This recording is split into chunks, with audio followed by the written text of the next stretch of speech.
You're watching America Trends. I'm Mary Burt-Godwin. And you know, since I've been in the workforce, there has been two generations after me that have joined the workforce, millennials and Gen Z.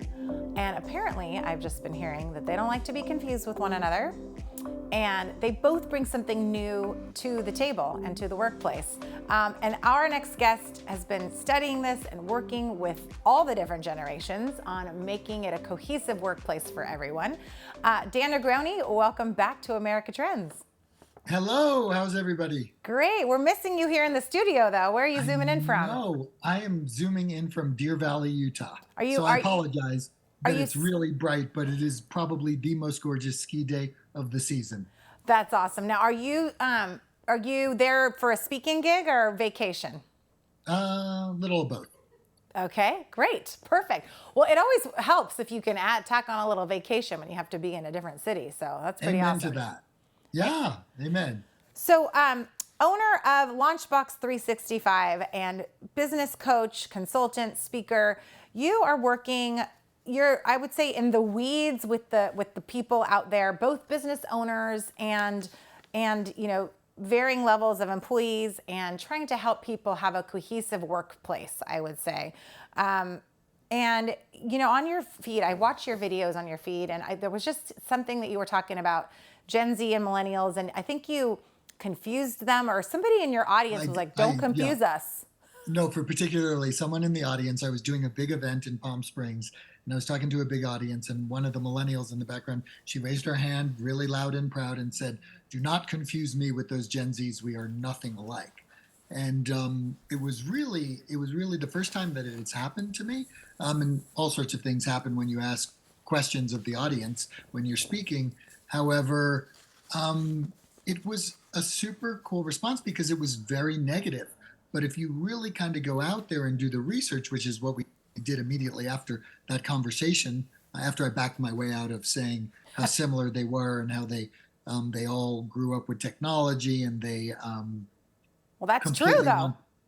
They want the world to be a better place, and you know, they care about the workplace, and as you just mentioned in the preamble, you know, the workplace of the future is an important thing to get all the generations working together.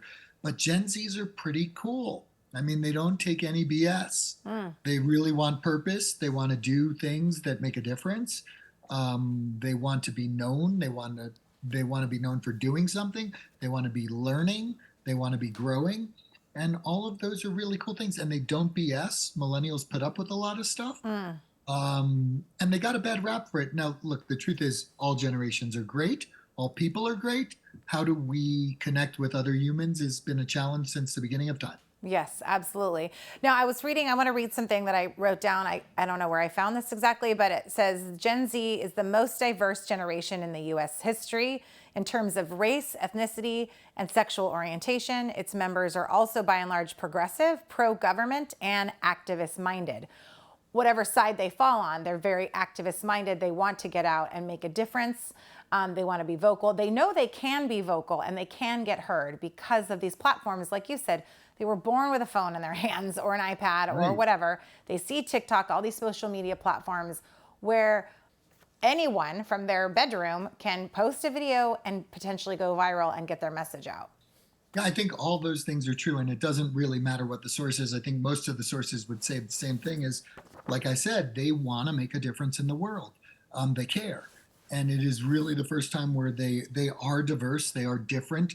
I think part of it is you talked about the phone being in their hand, right? Here's mine. And having access to information like we've never before, and being tolerant of all different viewpoints and all different people and all different races and genders and whatever you're into. They really don't care. They want to be kind and to care and to make a difference and to work hard enough, but not too hard that they don't give up their life, which is very different than our generation, which was just work, grind. Yeah, you know, and I had another guest on the show, and I can't remember, we were talking about I would say the last few years, I remember the phrase hustle was a big word, right? And it was like getting a side hustle and hustle. It was on all notebooks, and it was just like, we got to hustle more in our lives and get that bread, and there was no time to be and to enjoy life and to be present and to self-care and to sleep and do the things that help us be better humans. Well, and better hustlers, quite frankly. I mean, you can't Right. be a great hustler if you don't take care of yourself. And so, it's, I think we've all become self-aware during COVID that you got to take care of yourself first in order to be able to take care of others. You've heard the phrase, I know Oprah's used it a ton of times, put your oxygen mask on first. And I think Gen Zs are the first to hold us accountable to that. Part of it's COVID, part of it is hybrid work, remote work, the challenge with keeping, quiet quitting and the great resignation, all of those things. And people are really demanding more of the workplace. And the future of work needs to pay more attention to the individual. And good for that, because that makes us better workers. So I want to go back to this subject and this concept that they are activist minded. They progressive. All these different kind of things that qualify this Gen Z. So how does that show up in the workplace, and how do business owners, open their hearts and minds that maybe aren't in that generation? Maybe they're an older generation and it's a new thing for them. So, where do we mesh the two? I love that. And so let's take it what you said. They want to be activists and they want to be progressive. So to me, that is, they want to be other focused and they care about making a difference for others. And right, there's not any better approach you can have than servant leadership or trying to take care of others or building relationships with others. It's what makes us human. It what makes our race survive. It what makes us thrive. And so for the older generation to really understand that that's the impetus. It may come across and sound a little selfish, but it really actually isn't. They really do care and are willing to forsake things of themselves, earn a little less money, have to do things a little bit differently if they can make a difference by, for example, more recycling or, less waste, all those things. They really care. And that's cool. And I think that's going to push us to be better at what we do. So I'm going to say a sentence and you tell me true or false about Gen Z. Oh, I like a game. Game. I like to gamify things. Yeah. So Gen Z has no job loyalty. True or false? False. Okay. Because I was reading lots of things that would say true to that. Or, that's I the rumor. would say that Gen Z, in order to, look, it's harder for the workplace to get Gen Zs really involved and engaged in the workplace. And that's a fault of the workplace. If you get them engaged, they will stay loyal and they will be honest and they're much more authentic than millennials. They'll tell you where it's at. And we can learn from that. And so I think, people usually quit. This. I've asked you this question before on the show. Who do people quit? They quit their boss.